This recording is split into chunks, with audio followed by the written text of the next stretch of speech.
silence of mediocrity to disperse expansive, game-changing marketing wisdom. This is the Jeff Payne Show. Reaching for a higher place than we can reach alone. Get up, get in, it's time to win. This is a Jeff Payne Show.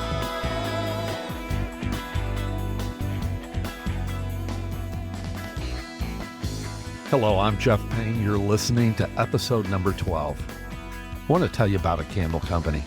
Somebody on their team ran a little keyword research, just poking around, seeing what people search for. And they noticed something, a steady stream of people searching for mini candles. Small ones, not the big jars, the little ones. So they made a product page before they even had a product in stock. They started getting orders for a candle that didn't exist yet. That's not a marketing trick. That's the internet telling a business exactly what it wants, out loud in real time for free, and almost nobody is listening. Today, we're talking about what business owners get wrong about SEO and AI. And I'll tell you, the headline right now isn't not a technical problem, it's a listening problem. Here's the mistake I see constantly. A business owner thinks about their company the way they think about it, their services, their categories, their language, all built from the inside out. But the market doesn't search the way we talk. The market searches the way it thinks. Keyword research isn't some technical SEO chore you hand off and forget. It's market research. It's free, ongoing, real-time customer research. People typing exactly what they want into a search bar with their wallets in their other hand. The candle company didn't guess. They didn't run a focus group. They looked at what people were already asking for, and they built the answer. Most business owners skip this step entirely. They build the website, the offer, the messaging, all based on what they assume people want. Then they wonder why the phone isn't ringing. The demand was there the whole time. It was just never asked. I hear this one a lot. Quote, my business is too niche, too specific. Nobody's searching for what I actually do. End of quote. That's almost never true. What's actually true is the research was too narrow. If you search your exact service name and find nothing, that's not proof of no demand. That's proof you searched the wrong phrase. People don't search in industry jargon. They search in problem language. A roofer doesn't get found by roof restoration services. They get found by, quote, why is my ceiling leaking after it rains? End of quote. A 1031 exchange specialist doesn't get found by searching a 1031 exchange consultant. They get found by, how do I sell an investment property without paying capital gains? This matters even more now because of where we're heading next, which is AI. Here's the shift happening right now, and most business owners haven't caught up to it. For 20 years, SEO meant show up on the results page, get a click, and hope they convert. Now, AI tools, ChatGPT, Gemini, Perplexity, AI overviews, Grok, are skipping the click entirely. They're reading the web, synthesizing it, and just telling the person the answer. Sometimes with your business name in it, sometimes not. And here's the part that should make every business owner sit up. The businesses getting named by AI are almost always the businesses with real authority signals. Not, we won an award nobody's heard of. Not, as featured in some logo wall, actual current verifiable proof that other people and other platforms are paying attention to you right now. Let me give you a real example, because this happened this week. A client of mine, Daniel Goodwin, just published a new book. We ran a launch promotion, and in a single day, the book hit #1 spot on Amazon in 3 different categories: retirement planning, real estate investments twice over, and Kindle and in print. Now, here's what matters, and it almost has nothing to do with book sales. 3 different bestseller badges on Amazon were generated in 24 hours. That's a signal. It's the internet's version of a crowd suddenly turning to look at someone. Search engines see that activity AI systems crawl that activity. And when they're trying to decide, is this person credible enough to recommend?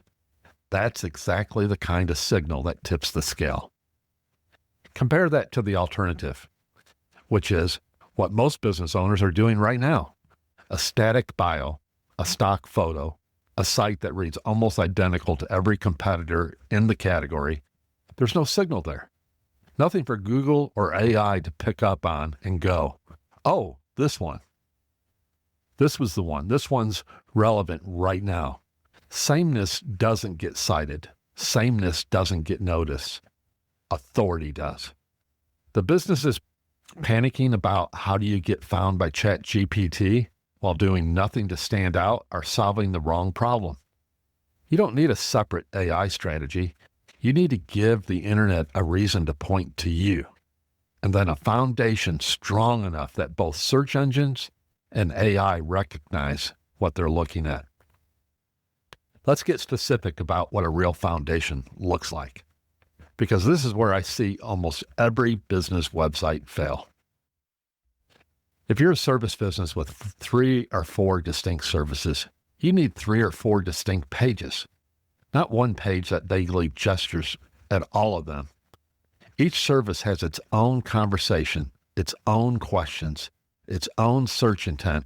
When you pile them together, you're telling the search engines and AI that you don't have depth on any of them. And depth is exactly what gets you cited. But here's where most people stop, and they shouldn't. A thorough service page isn't just clean copy and a good image. The 2 things I see missing almost every single time are customer stories and an FAQ section with schema markup. Let me take those one at a time. Customer stories are not testimonials. A testimonial is a sentence somebody said about you. A story is what happened, the situation, the problem, the result. That difference matters enormously, both to a human reading your site and to a search engine trying to decide whether your service promise is backed by evidence. One of my clients, Colt Melrose, is a commercial photographer based in Houston. His website, ColtMelrosePhotography.com, has dedicated success story pages for several individual clients. Not a generic testimonial, but what people are saying. Actual pages, each with their own URL, Kim Moore, the Lynn Law Firm, Greg Phillips, Meredith Page, and more. Each one has its own story, its own context, its own proof. That's architecture. A potential client searching for their version of the problem can land on a page and recognize themselves in it. And search engines see that depth and specificity as a credibility signal. Those story pages also become internal linking targets, which brings me to contextual links. And this is the piece that almost no one is doing. Your navigation links, meaning your menu, your header, your footer, those give your site structure. They tell search engines how the site is organized, but they don't tell search engines how your ideas relate to each other. That's what contextual links do. They're the links embedded inside your actual content, connecting related topics at the exact moment they become relevant. They've been called nice to haves for years. They are more than that. They are now a core signal in how search engines and an AI map the depth and relevance of your entire website. Navigation gives your site a skeleton. Contextual links give it a nervous system. Both are required. Most sites only have one. Now, FAQ with schema. You've seen AI overviews pull a crisp answer out of the thin air at the top of a search result. A lot of those answers come from FAQ sections marked up with structured data. That is code that tells Google, this is a question and here's the answer. When you build that into your pages properly, you're handing AI systems a pre-formatted answer and saying, use this, and they do. Another client, Burbank Dental Lab, has a product page for their BiteSoft Night Guard Splint, as well as for their other products. And each product page includes an FO. Each one has a complete set of up to 10 different FAQ questions. Every real question a dental professional would have. How it's fabricated, what the indications are, how adjustments work, answered clearly and structured properly. When someone searches, why do patients stop wearing night guards? That page is positioned to be the answer, not a ranking hope, a structured, formatted answer handed directly to AI. And there's something else on that same page that I think is one of the most underrated engagement moves I've seen on a B2B website. A poll. One question. What's the number one reason some patients stop wearing their night guard? No name required, no email required. Just click and answer and see what your peers said. That's it. Here's why that's brilliant. Clicks are declining because AI is answering more questions before people ever reach a website. So when you do get someone to your page, every additional click, every moment of active engagement matters. A poll gives them a reason to interact. It's uninvasive. It's actually interesting, and it converts a passive reader into an active participant.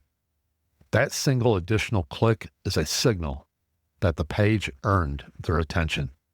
So the real audit question isn't, do we have a service page? It's, does the service page have depth? Does it have story? Does it have proof? Does it have real questions that real buyers ask? Answered clearly, marked up for AI to use. Does it give people a reason to engage beyond just reading? And do those pages connect to each other in a way that builds meaning, not just navigation? That's the difference between a site that exists and a site that gets found. Here's the quiet compounding effect. Here's what nobody tells you about doing this right. It doesn't feel dramatic in the moment. You build out a service page, your answer, and the actual questions people are asking. You then add the proof, the story, the specificity. You structure the FAQ. You add the contextual links, and nothing happens for a while. Then one day, you're showing up in a Google result you never tried to rank for. Or someone tells you, ChatGPT recommended you, and you never touched a thing called AI strategy. That's not luck. That's the compounding effect of a business that finally started speaking the language its market was already using. And here's the thing about compounding. It works in both directions. Every month you delay building that foundation, a competitor is building theirs. The gap doesn't stay the same. It only widens. So here's what I want to leave you with. Before you ask, how do I get found by AI? Ask a simpler question. If a stranger typed their actual problem into Google right now, in their words, not yours, would they find you? If the honest answer is no, that's not an AI problem. And it's not really even an SEO problem. It's a, quote, we built this for ourselves, not for the people looking for us problem. Fix that. And everything downstream, the rankings, the AI citations, the leads, start to take care of themselves. That's the show. I'll talk to you next time. Thank you for listening to The Jeff Payne Show. Find the complete archives of all episodes at jeffpayne.net or subscribe for free at Apple Podcasts and never miss an episode. This program is copyrighted by Jeff Payne Incorporated. All rights reserved. Each week we bring you a message of inspiration and hope, remembering that true hope is available to all through Jesus Christ.